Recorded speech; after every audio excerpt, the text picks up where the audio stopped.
Shout out to G-Man Boxing. Where's the piss bottle? It's over there.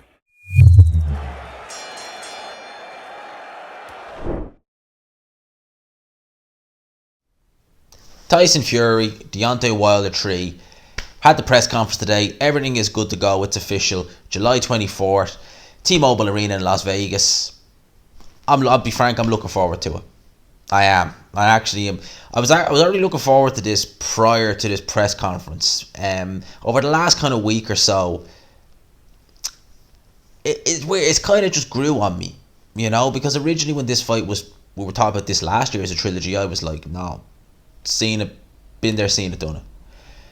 When AJ Fury was being talked about, it was like, that's what I want to see. I don't want to see a third fight. Then when this was ordered from the arbitration, I was kind of like, ugh, it is what it is. But I did, obviously my preference was AJ Fury, and it still is. But this fight is just, yeah, I'm all right with it. I'm looking forward to it. It's going to have a good undercard. We've already heard some of the fights that have been talked about. Obviously, Jared Anderson, a Jagba versus Sanchez. That's a great fight. That might be the best fight on the night, just from a pure where they are in their career. So it's looking good.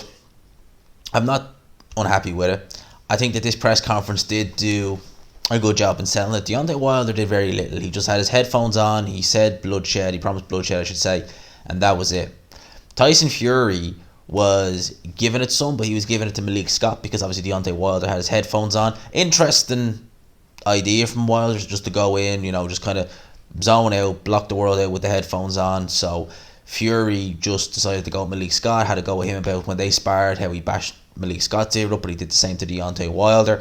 Fury then said that he gave his game plan away for the rematch by saying he was going to just put it on Deontay Wilder. Now, we all thought at the time, or the majority of people, I know there were some people who said, no, that's what he's going to do. The majority of us thought that at the time that was misdirection by Tyson Fury, and it wasn't.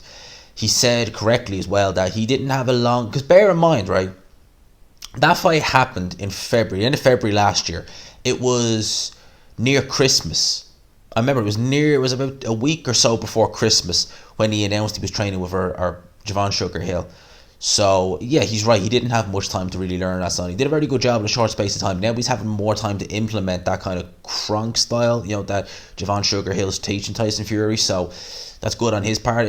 It means that he should be a bit more kind of comfortable in that style. Obviously, the inactivity is not really going to affect either man in a sense. It obviously will, but in a sense that both guys are inactive for the exact same amount of time, so it's not like one of them has an advantage, to be honest with you. In terms of Fury, he said as well that his plan this time is to do it faster, so get rid of Deontay Wilder faster, but he also said, interestingly, he wants to come in at plus 300 pounds. Now, me personally, I think that could be a bit of misdirection from Fury, because I think that he really shouldn't be got, like I say shouldn't, I didn't think he should be weighing in the 270s, and he proved me wrong.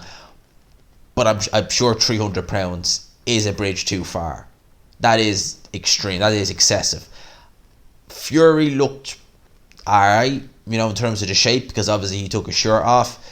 He's not the most body beautiful type.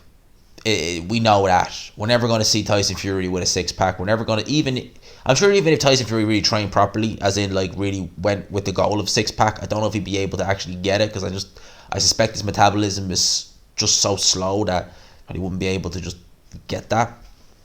But 300 pounds might be a bridge too far.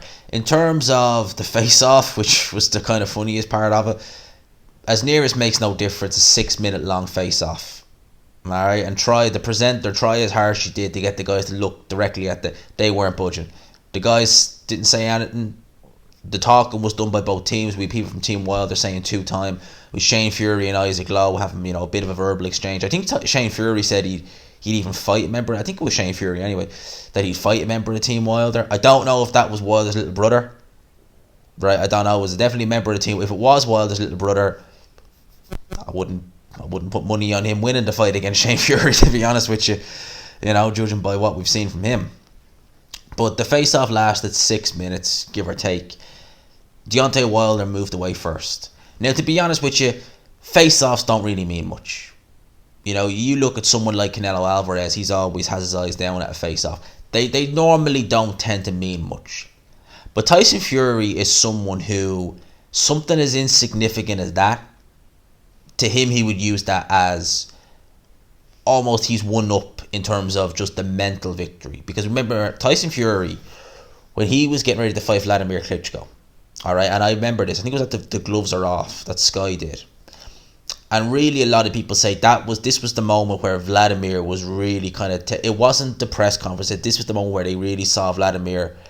He was taken out of his comfort.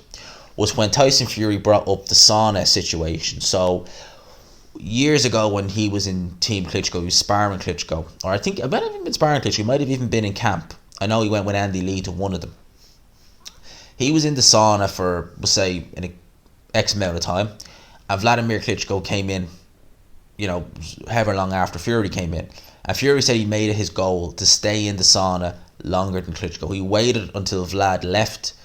And obviously, bear in mind, Vlad came in after Fury and left before him. So Fury saw that as a mental victory.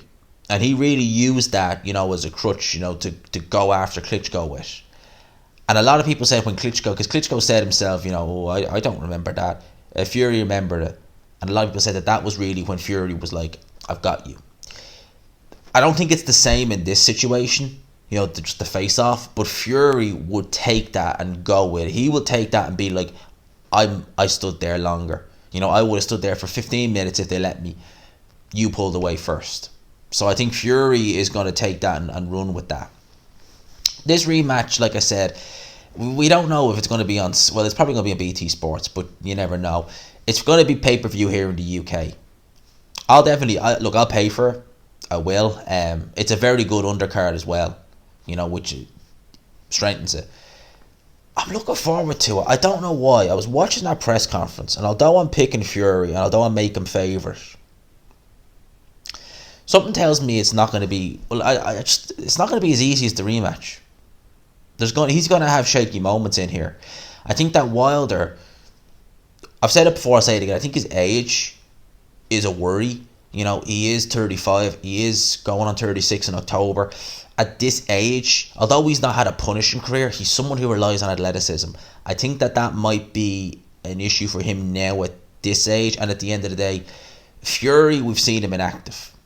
All right, we've seen him inactive, and fair enough, he's not fought someone the level of Deontay Wilder when he's been inactive. Coming back, he fought Safiri and guys like that. But still, he's had that stretch of inactivity and come back and had fights. All right, this is the longest Deontay Wilder's ever been out of the ring. So we need to see how he looks being so inactive. At the end of the day, we don't know. Obviously, if this fight happened last year, Fury every day of the week. Because I don't think Deontay Wilder mentally had time to get over what happened in the rematch. Now he's had sufficient enough time, but at the end of the day, until you put him in that situation again, which I think he will be in this rematch, it's hard to know what he'll do or how he'll cope, because he's had enough time to kind of almost put it to one side or put it to the back of his mind. What happens if he's in this fight in July and Fury starts having the success he had in the rematch? Will them demons rear their ugly head again? And what will Deontay Wilder do then? Having said that, I do think the work he's been doing with Malik Scott will help, from the polishing up little technical aspects there. So, again, we need to see what Deontay Wilder looks like on fight night. Will we actually see Deontay Wilder on the back foot, maybe, popping a jab and, trying to box with Fury? God knows, stranger things have happened. Again, I'll say that I'm looking forward to this. I am. It's just, it's caught on to me, and I'm investing in it now. So, I'll be looking forward to this fight. As I said, I think Fury will win, but I don't think it's going to be as easy as the rematch. I don't think it'll be as easy as people make it out to be. If I'm wrong, so be it. But I expect Fury to have some scares in this fight.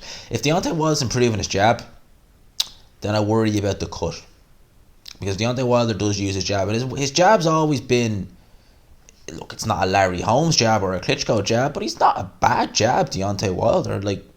It's not one of the upper echelon heavyweight division jabs, but it's not bad. And if he has some success with that, you never know. He could catch Fury with a couple of jabs on top of that eye. That scar tissue was definitely still going to be there. And that could be a worry for Team Fury. Who knows? For now, that's my thoughts on this. Did you watch the press conference? What were your thoughts? Leave it in the comment section. Who do you think? Who do you have? I just want to know. Who do you have in this rematch, or this trilogy fight, I should say? And by what method? Just leave it in the comment section. Let me know your thoughts. Hope you enjoyed the video. Hashtag GMansRocks, all that good stuff. Like the video if you enjoyed it. For now, lads and lasses, I'll talk to you. Peace.